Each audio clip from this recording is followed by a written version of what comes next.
You know, David, isn't it cool living in this neighborhood? There's so much going on here now. It's like our neighborhood's moving into this whole new phase with new houses being built, old houses being torn down, houses are being refurbished and made much nicer than they were, and people are moving into this area at an incredible rate. Yeah, it's almost like chapter 2 of the neighborhood.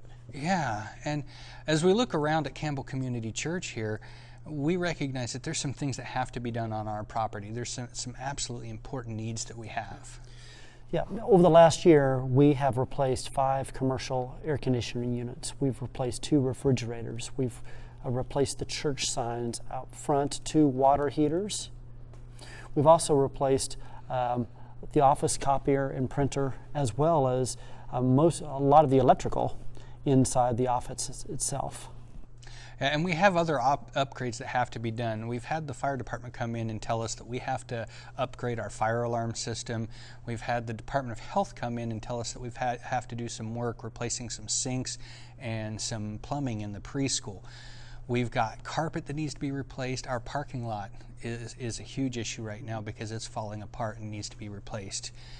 We have lights and projectors in this room here that need to be replaced, as well as almost our entire sprinkler system has leaks and problems throughout it.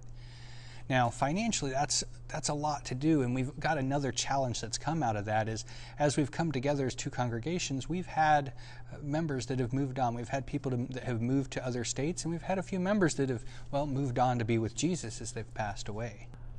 Because of that, we have seen a decline of about $4,000 in our monthly tithes and offerings. Yeah, we're talking about money issues, but the thing to know is it's not all bad news. We've had some amazing things happen over this last year as we've come from 2 separate churches into one.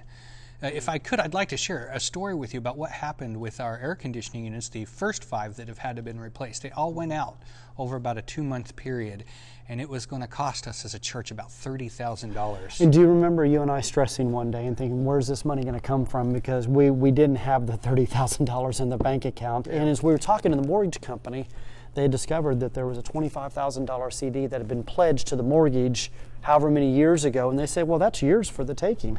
Yeah, the money had been left to us that we didn't even know about. You can't tell me that's not a God thing. No, right when we most needed it, we found something that we didn't even know was there. And that's why that story alone provided great encouragement to us as a staff, because we knew that God had not left us, that He was right in the middle of us and we were right in the center of His will. However, there are challenges oftentimes when we're in the center of His will, and that was one of the challenges that we faced last year. What are some of the other things that you remember over the last year? Just some really cool things have happened. If you look around at our congregation, we've added about 20% new people over the last year, which neither of our previous congregations had experienced. Our pastors have made a goal to go out and meet people, and we've met over 1,000 people in our immediate community over this last year. Yeah, and those are people who work and live right here within the neighborhoods of the Biltmore Arcadia area. And as things have gotten better around here, one of the interesting things that's happened is that you as our congregation have begun pushing us to give more, to do more, to try new things. And to bring you guys together in more tangible and significant ways so we can truly become a very tight and loving family. One of the things that we've noticed in the Bible is that when God is about to bless, when He's about to make something amazing happen, He always puts the people through a time of testing. So that's where we believe that we are right now. We're at a period of testing as God prepares us to move into the new opportunities in this neighborhood and in our ministries.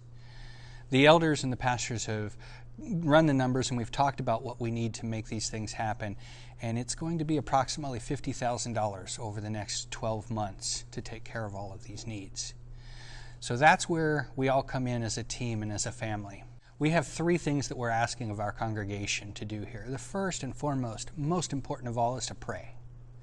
Each of us should be praying that God would provide for this congregation, that He would provide financially for us, that He would provide ministry opportunities and eyes to see those opportunities, that He would provide the talents and abilities to make these things happen. We should be in prayer regularly, and that's what God instructs us to do. The second way we can each help is to pledge. To raise this $50,000 that we need, we ask that each of us consider that there are His tithes, the money that we always give to the church and give back to God. But then we also consider our offerings. These are the things that are over and above the tithes that we normally do to the church. A little bit of a stretch, a little bit of reaching to meet the challenge that God has given us. The final thing that we ask for all of us is to provide. And that's as we recognize some of these jobs we can save money on if we all get together and kind of do the old Amish barn raising thing where we have a couple of work days and get some of these things done that we can do ourselves. And then we just need good old-fashioned roll up your sleeves labor. If we can do these three things as a congregation together, Pastor David and I feel that we are entering a new phase as a congregation, that God is truly bringing us into new challenges. I know $50,000 sounds like a lot of money. And some of the things that we need to do around this property seem like it's a lot to do. But if you think about it, this is not Pastor David and I asking you. This is us as a family recognizing the needs of what we have here. God has blessed us with this beautiful property, which is worth millions of dollars. And none of us had to build it or provide for it up to now. But it's our responsibility now to take it into the future and pass it on even to the next generation. That this can be a place, that this can be a church and a people that would be here in our neighborhood for generations to come to make a difference. And those of us who are here today can provide for that. So please join us as we begin the next chapter of Campbell Community Church.